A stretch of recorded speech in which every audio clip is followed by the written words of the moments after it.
Hi folks, it's Kevin Porteous here. I just wanted to have a quick look at the new Masterclass Copolymer from Fulling Mill.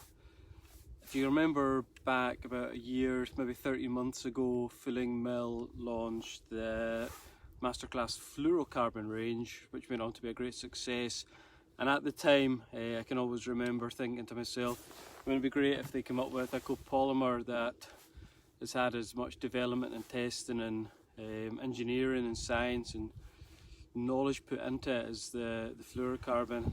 And lo and behold, they came out with a copolymer just recently. So I just wanted to have a quick look at this copolymer, and see what sort of benefits are over fluorocarbon, or it's very situational, should I say. But when does copolymer excel over the fluorocarbon? Again, I've been fortunate enough to give this a good test, and I've been extremely happy with it. It's a great material. It comes in about 2x to 7x, I think, if I can remember off the top of my head. So that's about £2 right up to £10 breaking strain. So there's a sort of breaking strain for whatever you're targeting. Personally, I'm more about the 5, 6, 7 sort of pound, which is like so the 3x, the 4x and the 5x. These are the ones that I've been sort of concentrating on for basically stillwater rainbow fishing. Copolymer, it is, as most people will know, it is a less dense material than fluorocarbon.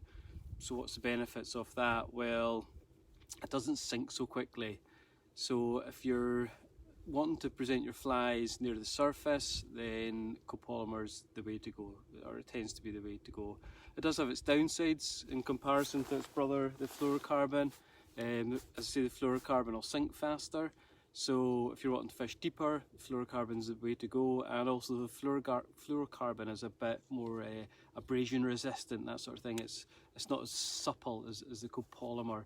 So the fluorocarbon very much has its place and tends to be the one that will be used. But when you decide to go for like the surface fishing, dry fly fishing, then I would definitely consider using the copolymer.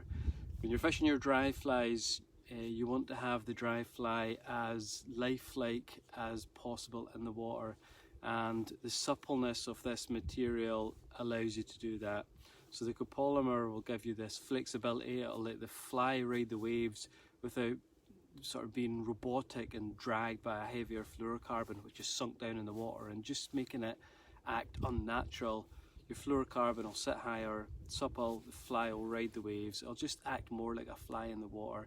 And when the fish are easy, fluorocarbon will work great on the dries. But when they are a little bit pernickety, proven challenging, you need every advantage that you can get, and the copolymer will present the flies in a more natural sort of lifelike fashion. So I've used it for a long time, as I say, and I'm really pleased with it. And I'm actually, it's spring, it's getting cold again, we're getting a cold snap, but summer's coming and I'm looking forward to giving this a real go again in the summer. For knot wise, I would tend to go with a 3-ton water knot on the copolymer. I've used it for a long time on all sorts of copolymers and it's never ever let me down. So a 3-ton water knot will see you okay. Just make sure that you wet the knots when you tighten them up. Also, one thing that I would say is make sure your husbandry on copolymer is very good. And what I mean by husbandry is look after it and keep it degreased the whole time. As I say, this will want to sink less quickly than the fluorocarbon, so we don't want the copolymer sitting on the surface when we're fishing dry fly or fishing on the surface. It'll stick out like a sore thumb. So you do have to be a little bit more mindful and get the fuller's earth on it and keep applying it, just so that you give this every opportunity just to glide underneath the surface when you're fishing the dry flies, and it'll go completely invisible. And the results speak for itself, especially when the fishing's hard on the dry flies. You can also fish like the washing line and stuff with this as well. I mean, there's eventualities of been fishing the washing line when the fish have been high in the water, and I don't want my flies to drop down too quickly below them. And again, copolymer will stop your flies descending through where the fish are as quick. So give it a shot, give it a try. It's pretty inexpensive, to be honest, 50-metre spools, so I definitely give that a look. Thanks for watching, and I hope you have a good season. Adios.